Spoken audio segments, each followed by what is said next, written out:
wabarakatuh. Salam paritas. Kembali lagi bersama saya Ivo sebagai presenter di acara Bincang Inspiratif Paritas TV. Kali ini saya akan mewawancari salah satu narasumber yang keren, inspiratif, terutama mungkin kaum perempuan, Mbak.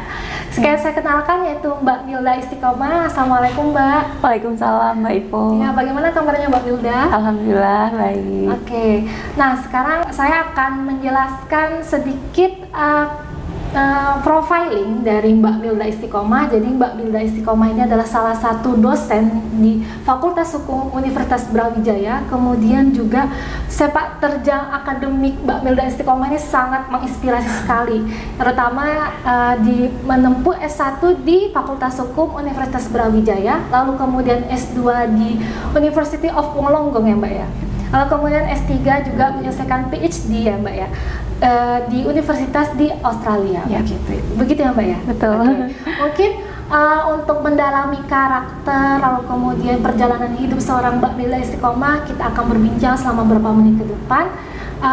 Mungkin Mbak, ini pertanyaan yang mungkin bagi saya bikin penasaran beberapa pemirsa di rumah mungkin, atau mungkin mahasiswa Mbak mungkin penasaran.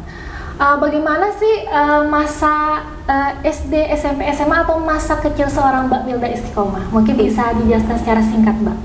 Iya, jadi dari kecil itu memang suka mengeksplor gitu ya. Mungkin itu salah satu awal kenapa kemudian saya terjun di penelitian terorisme ini, kemudian kenapa sampai saya jauh sekolah ke luar negeri itu karena mungkin dasarnya dari kecil suka mengeksplor sesuatu gitu. Jadi curiosity atau keingintahuan akan sesuatu itu mungkin cukup besar waktu saya kecil. Nah, baru kemudian SD, SMP, nah SMA itu udah mulai melihat ada keinginan untuk jadi bagian leadership di sekolah gitu ya. Akhirnya bergabung di OSIS, jadi ketua OSIS sampai lanjut waktu kuliah juga gitu, Mbak. Ya, dulu SMA-nya di mana, Linda? Saya dulu di Sidoarjo, di SMA 2 Sidoarjo. Ya, jadi Mbak Milda Istiqomah ini asalnya dari Sidoarjo berarti? Aslinya dari Surabaya, tapi sempat berpindah-pindah. Dari Surabaya ke Sidoarjo ke Malang akhirnya. Berarti gitu. Besar Di Surabaya. Lahir dan besar di Surabaya. Lahir dan besar di Surabaya, tapi SMA-nya di Sidoarjo. Oh, begitu. Berarti Mbak sebelum ke perguruan tinggi itu sudah punya basic organisasi ya Mbak ya? Iya. Ketua OSIS, lalu kemudian Mbak waktu SMA IPA atau IPS? Waktu SMA IPA. Jadi zaman dulu banget.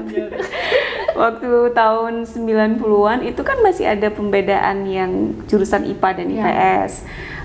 Jadi waktu itu sebetulnya saya sudah menyampaikan ke orang tua saya, khususnya ke ibu saya pengen ngambil jurusan IPS sebetulnya. Ketertarikan saya itu lebih pada ilmu-ilmu sosial, tetapi pada zaman itu mungkin ya, pada saat itu orang tua kita berpikir bahwa lapangan pekerjaan yang kemudian diperoleh dari jurusan IPS mungkin tidak begitu banyak. Jadi masih tetap dalam tanda kutip diarahkan, udah ambil IPA aja.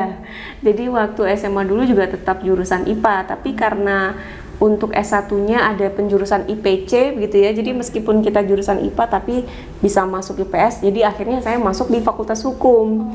Di situ baru kemudian menyadari bahwa ya selama bertahun-tahun ini minat itu sebetulnya sangat besar gitu ya, tapi karena kita masih harus mendengarkan orang tua, kita dengarkan dulu, dan pada akhirnya saya bisa meyakinkan orang tua saya bahwa ini yang saya pengen kerjakan gitu. Tapi kayaknya di fenomena sekarang Mbak, kayaknya juga banyak anak-anak SMA yang juga terpaksa masuk IPA karena stereotipnya ya. Ini stereotip, mungkin pemirsa juga merasakan, jadi stereotipnya bahwa anak IPA nanti akan bisa kemana aja, atau mungkin anak IPA tuh lebih pintar bahasanya gitu, karena dilihat masih pintar matematika itu lebih pintar daripada pintar IPS. Betul.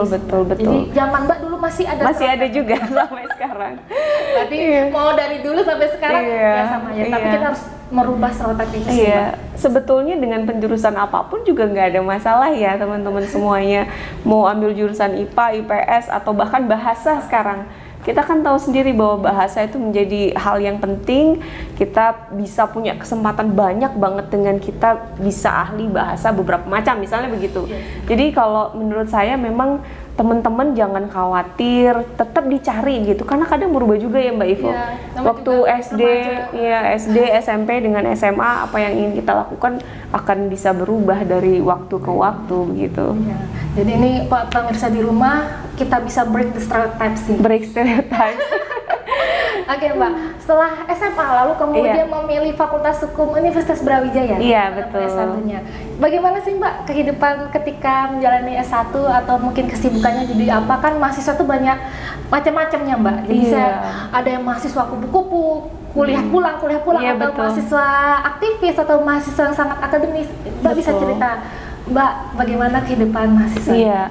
Jadi saya termasuk yang beruntung sekali karena mungkin background dari keluarga saya juga, misalnya bapak ibu saya kan dulu juga aktivis HMI tapi di Surabaya gitu kan. Nah begitu masuk ke Malang, teman-teman dan keluarga juga berada di lingkungan yang sama gitu. Jadi waktu S1 saya juga kenal dengan teman-teman dan ikut LK-nya HMI. Nah di situ saya belajar banyak banget bahwa dunia itu nggak sesempit yang kita pikir ya. Buku-buku itu ternyata banyak sekali yang harus kita baca, yang kemudian menambah khasanah wacana kita gitu. Nggak cuman soal pelajaran atau materi kuliah yang harus kita pelajari, tapi ketemu dengan teman-teman dari fakultas lain, kemudian mendapatkan berbagai macam materi dari senior-senior Kanda Yunda pada saat itu tuh benar-benar mencerahkan. Jadi mungkin ada beberapa yang menganggap bahwa mahasiswa kupu yang penting 3,5 tahun lulus selesai cepet dapat kerja gitu ya. Tapi kalau menurut saya sayang banget begitu kita punya kesempatan untuk kenal dengan orang, untuk dapat materi baru, pencerahan baru, itu yang kemudian menjadi sangat penting dan mahal nilainya kalau di masa kuliah menurut saya. Jadi pemirsa di rumah jangan jadi mahasiswa yang cuman kuliah saja, jadi harus banyak ekspor karena dunia kampus tuh luas banget ya Mbak. Betul sekali. Mbak mungkin saya ingin bertanya Mbak, jadi apa keuntungan bagi mahasiswa hukum terutama ya Mbak yang mengikuti organisasi terutama mungkin HMI? Iya. Jelasin mungkin. Jadi khususnya kalau kita belajar tentang hukum ya Mbak Ivo, orang tuh berpikir bahwa kita akan belajar tentang undang-undang aja gitu. Jadi teman-teman yang nggak pernah ikut organisasi misalnya, mereka akan belajar tentang satu materi undang-undang cipta kerja, baca isinya gitu. Tapi dengan kemudian kita gabung dengan satu organisasi, kita akan kemudian diajarin banyak keahlian. Misalnya salah satunya adalah critical thinking ya, atau critical analysis.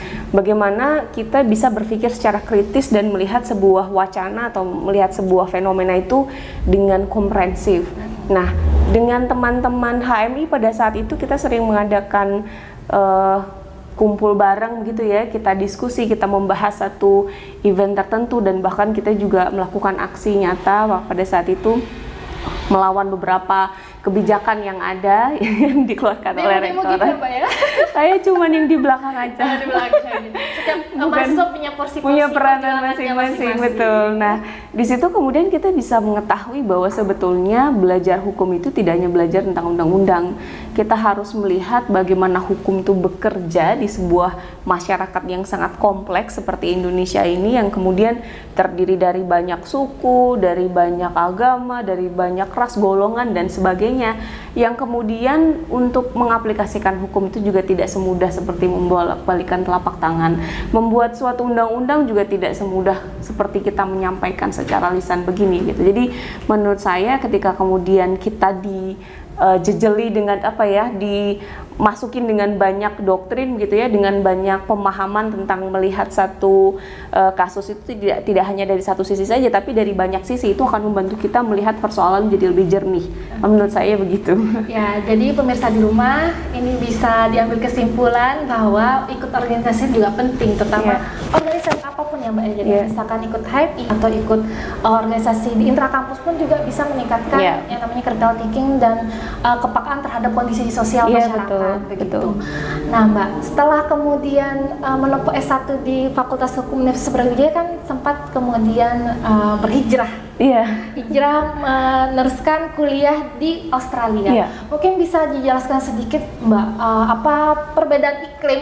Ini iklim bisa macam-macam sih Mbak, kayak mungkin iklim sosialnya kah, belajar di kampusnya, atau iklim budayanya, perbedaan yang mendasar yang bikin mungkin Mbak sadar bahwa ini perbedaan yang harus diperbaiki di Indonesia gitu. Perbedaan di Australia dan Indonesia. Sebetulnya banyak juga Mbak yang bisa kita bahas ya, dari sisi positif mengapa kita kuliah di luar negeri misalnya. Satu, yang paling mudah kita lihat saja, kita jadi tahu negara maju itu seperti apa.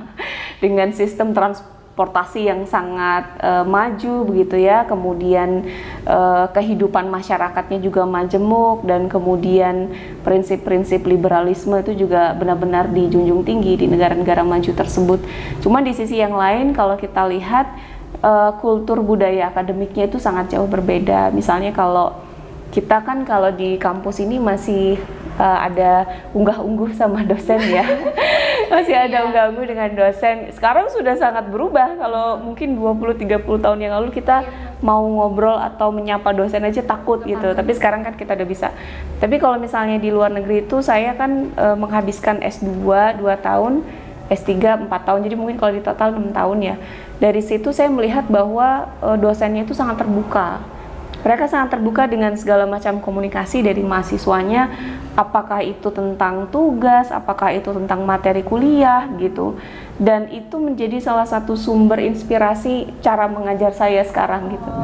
Jadi jangan ada batas yang kelewatan gitu ya dengan mahasiswa, sehingga mahasiswa nggak bisa reach out kita, nggak bisa datang dan ngampirin kita untuk nanya apa yang sebetulnya dimaksudkan dengan materi ini begitu. Nah, kalau di sana dengan bapak ibu dosennya kita kadang manggil nama juga kan, nggak mungkin kita manggil Mr. David, enggak ya, kita panggil aja David begitu. Itu yang paling iya, jadi nggak ada, tidak terlalu apa ya, tidak terlalu terlihat lah. Karena mungkin di Malang, di Jawa kan Mbak masih tata krama, masih kerasa gitu. Iya betul. Nah itu salah satu. Nah kemudian yang lain menurut saya kultur budaya akademiknya yang mungkin kita bisa bawa ke Indonesia. Misalnya gini, kalau misalnya kuliah itu tadi ya yang kupu tadi ya, kuliah pulang. Tapi kalau di luar negeri itu kita bertemu dengan banyak teman dari seluruh dunia.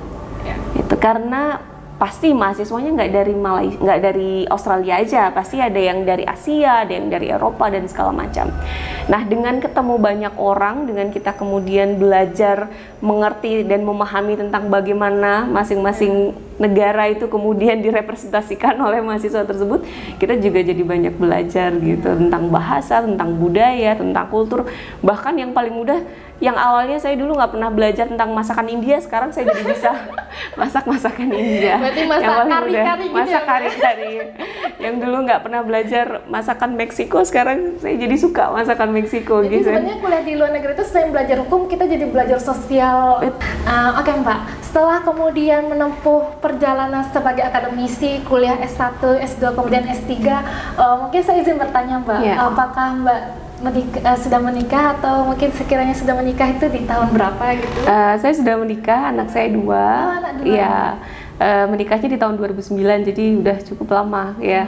Jadi kuliah itu dalam keadaan sudah menikah gitu? Sudah. Jadi bahkan waktu S2 dulu saya lagi hamil gitu. Lagi hamil dan kemudian melahirkan di Australia. Jadi anak saya yang pertama sertifikat akta kelahirannya dari Australia. Oke. Nah ini menarik nih Mbak, menjadi mahasiswa S2, menjadi seorang ibu, seorang perempuan, kemudian jadi seorang istri, bagaimana itu Mbak, cara manajemen waktu terutama, bisa membagi peran itu, bahkan mungkin sekarang Mbak dalam kondisi harus memanajemen waktu ketika menjadi dosen, kemudian menjadi ibu, kayak jadi istri, itu bagaimana manajemen waktunya dan bagaimana kemudian memahami ke anggota keluarga kayak suami. Jadi bisa sharing. Kita kan udah banyak dengar ya kalau perempuan Indonesia terutamanya Wonder Woman gitu kan, bisa angkat galon sambil masak, sambil nyetrika, sambil nyuci gitu. Saya dulu juga nggak bisa membayangkan Mbak bagaimana rasanya sekolah S2 di luar negeri, jauh dari orang tua, jauh dari keluarga, sambil hamil, sambil harus ujian S2 dan sebagainya. Jadi nggak kebayang, cuman itu berkah dari Allah juga ya. Saya akhirnya bisa menjalani semuanya dengan baik, dengan pulang ke Indonesia bawa bayi selamat gitu, karena itu anak pertama saya juga nggak tahu gimana cara ngerawatnya. Waktu itu dengan pasangan saya juga sama-sama nggak tahu karena anak pertama, tapi alhamdulillah diberikan keberkahan oleh Allah Subhanahu wa taala untuk selalu sehat pada saat itu ya. Begitu juga begitu pulang, kalau misalnya saya ditanya mau nggak sekolah sambil hamil lagi, mungkin saya akan sarankan jangan gitu, karena berat. Waktu itu kan saya tiba-tiba harus berangkat ke Australia karena keadaan beasiswa. Jadi beasiswanya tidak bisa diundur lagi, saya harus tetap berangkat dengan kondisi yang demikian. Nah itu yang kemudian menyebabkan saya harus multitasking. Nah ketika S3 juga mungkin tidak begitu berat ya dengan kehamilan ya, tapi kan anak saya udah 2 gede-gede gitu, itu juga menjadi satu hambatan tersendiri ketika kita harus fokus di disertasi, di S3, kita juga jauh dari orang tua, dan kemudian harus merawat anak. Cuman teman-teman jangan berkecil hati, karena ketika kita di luar negeri itu, teman-teman sesama Indonesia lah yang menjadi keluarga kita. Jadi saya banyak banget dibantu, ditolong sama teman-teman Indonesia. Jadi kadang kalau ada rapat, meeting dengan supervisor, nggak ada yang jagain anak saya, akhirnya teman saya yang jagain. Nggak ada yang jemput anak saya sekolah, teman saya yang jemput gitu. Jadi meskipun kita nggak ada keluarga inti ya di sana, tetapi ikatan mahasiswa Indonesia di luar negeri dimanapun, nggak cuma di Australia, itu sangat kuat gitu. Jadi itu yang benar-benar tertolong saya. Alhamdulillah. Iya Mbak, karena mungkin kalau kita tahu di Indonesia Mbak kan patriarki.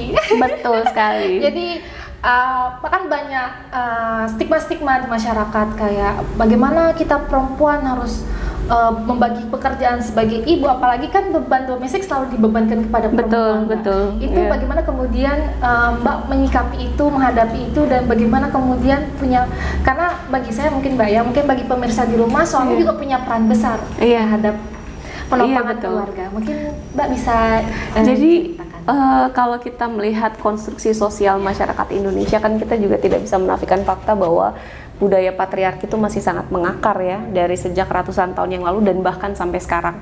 Pertanyaan yang paling mendasar misalnya kalau laki-laki sekolah gitu ya, sekolah lagi, pernah nggak ditanya anak-anaknya siapa yang ngurus gitu. Tapi kalau perempuan sekolah lagi, mau S2, mau S3, apalagi keluar negeri, itu pertanyaan utamanya anak-anak nanti sama siapa gitu. Ya kalau pertanyaannya begitu ya pasti sama orang tuanya lah, pasti sama ibunya gitu. Nggak mungkin kan kemudian ibunya pergi sekolah, anak-anaknya nggak keurus gitu. Jadi ini yang mungkin harus diubah, stereotip tadi. Yang kedua, kalau tadi soal penjurusan IPA IPS, kalau sekarang mungkin kita harus sangat mensupport perempuan gitu ya. Jadi perempuan itu kan sudah cukup banyak dengan kewajiban di rumah, keperluan domestik dan sebagainya, belum lagi kalau ibu bekerja, belum lagi kalau merawat anak. Nah sebaiknya tidak terlalu banyak menanyakan hal-hal yang begitu, ya disupport saja lah, nggak usah ditanya anaknya sama siapa nanti di sana, kamu bisa nggak, itu kan undermine. Jadi meng-underestimate kemampuan kita sebagai perempuan gitu. Ya kita pasrah aja sama Allah, yang penting kita niatnya baik, sekolah itu kan baik, menimba ilmu sampai ke negeri seberang gitu kan, itu juga sangat baik. Itu juga nanti untuk generasi yang berikutnya, untuk anak-anak kita. Jadi tidak ada hal yang negatif yang seharusnya harus dikhawatirkan gitu. Jadi menurut saya untuk teman-teman yang masih berpikir sekolah lagi nggak ya gitu, atau bahkan pengen kerja lagi kerja nggak ya, atau sekolah S2, betul. Betul, itu memang harus dibicarakan dengan pasangan, dengan suami gitu ya, karena komunikasi dengan suami itu kan penting. Ada teman saya yang gantian Mbak, jadi S2-nya yang perempuan dulu, nanti begitu sudah selesai gantian suaminya. Ada juga kadang yang suami istri barengan sekolahnya S2-nya di luar negeri, tapi ada juga yang kemudian menganggap gantian aja biar stresnya nggak terlalu sebenarnya kan ini masalah banyak. Kesepakatan antara suami ya. Tapi sekarang saya melihat sudah banyak perubahan. Saya juga melihat bahwa laki-laki Indonesia sudah begitu banyak ini ya yang mendukung dan mensupport istrinya, apalagi dengan banyaknya beasiswa yang ditawarkan. Ada LPDP, ada beasiswa Mambusu dari Jepang, ada DAAD dari Jerman, segala macam. Banyak peluang yang bisa kita gunakan, yang bisa kita pakai untuk meraih ilmu itu tadi. Ya, jadi hashtag woman super woman ini harus ditegakkan. Jadi jangan justru malah perempuan yang menjatuhkan perempuan. Iya, judgmental kadang-kadang. Nah, break the stigma, stereotype dan stigma. Betul. Oke, Mbak. Nah, ini pertanyaan terakhir nih, Mbak. Mbak Milda kan sekarang lagi menekuni terkait dengan riset perempuan dan terorisme. Dari sekian banyak case dihukum, kan banyak kasus dihukum ya Mbak. Why memilih untuk menekuni perempuan dan terorisme?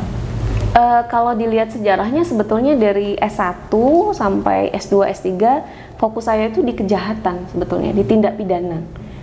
Sebelum saya fokus ke terorisme ya Mbak Evo ya. Jadi waktu S1 itu saya sampai heran gitu, kok bisa ada orang yang melakukan kejahatan gitu ya.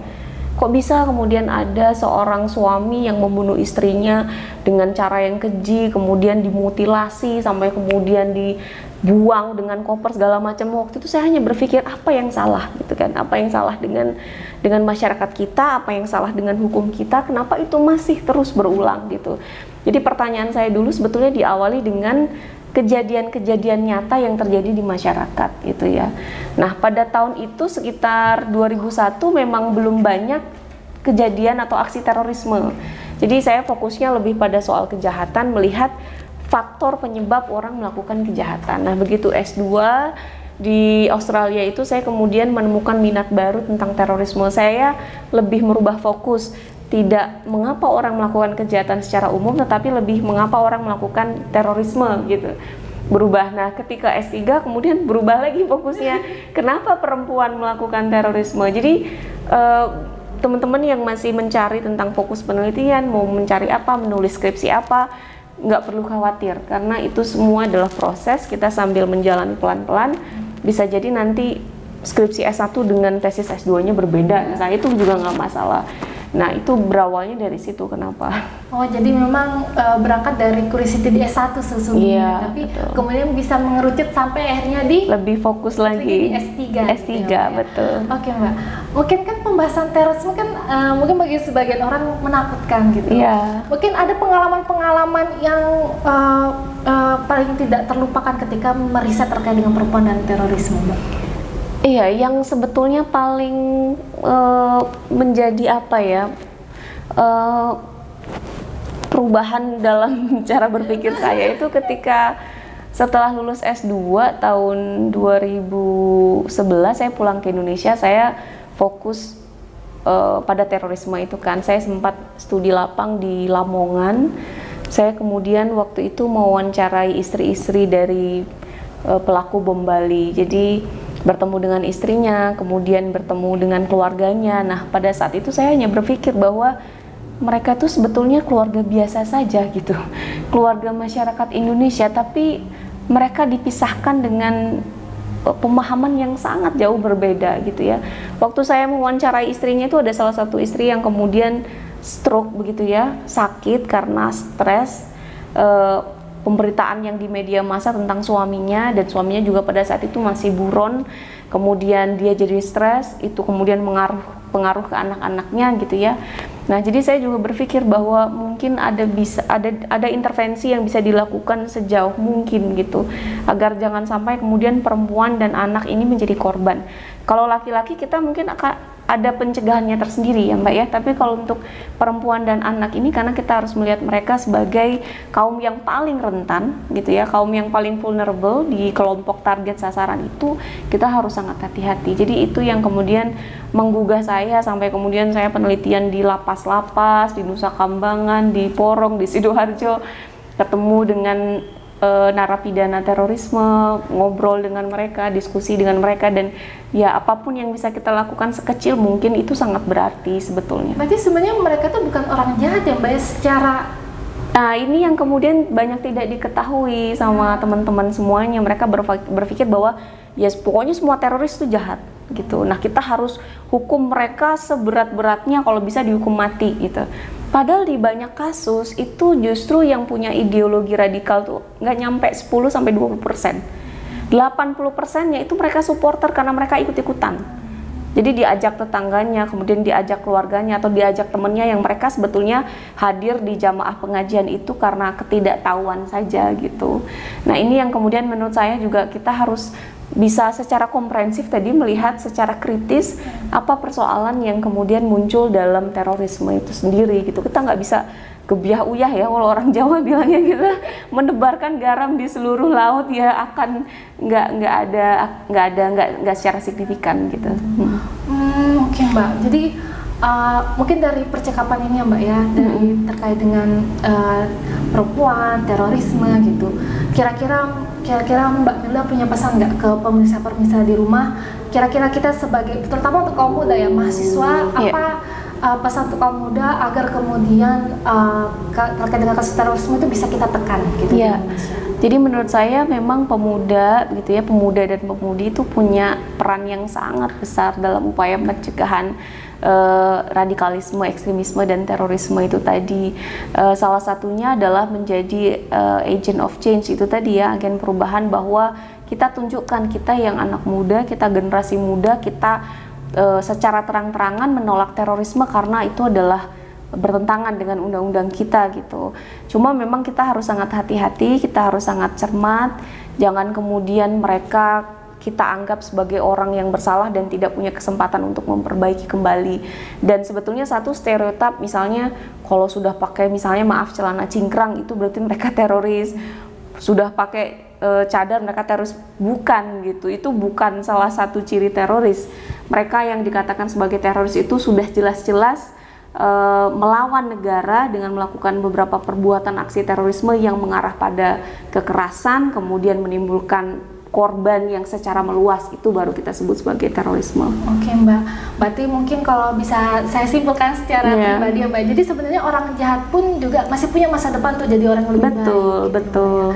Oke, sekian ya dari perbincangan kita. Terima kasih Mbak Milda yang sudah mau hadir jadi narasumber di Bincang Inspiratif di Paritas TV gitu. Terima kasih. Ya, mungkin Mbak punya pesan mungkin di pemirsa di rumah, semangat mungkin, silakan. Ya, untuk teman-teman semuanya, kita tadi udah bahas banyak banget ya Mbak Ivo, mulai dari stereotip perempuan, soal sekolah, soal penelitian, sampai kemudian di fokus pada terorisme. Pesan saya untuk teman-teman semuanya, tetap semangat. Kalau sekarang lagi galau, lagi banyak pertanyaan, saya ini melakukan apa sih di dunia ini, jangan khawatir, tetap dicari, tetap dieksplor. Kalau untuk soal beasiswa, saya kok udah 1-2 kali gagal beasiswa. Saya dulu sampai 5 kali gagal beasiswa, baru kemudian bisa dapat. Nah itu, tetap semangat ya teman-teman semuanya. Terima kasih. Oke, saya Ivo selaku presenter pamit undur diri. Sampai berjumpa lagi di Bincang Inspiratif berikutnya. Wassalamualaikum warahmatullahi wabarakatuh. Salam Paritas.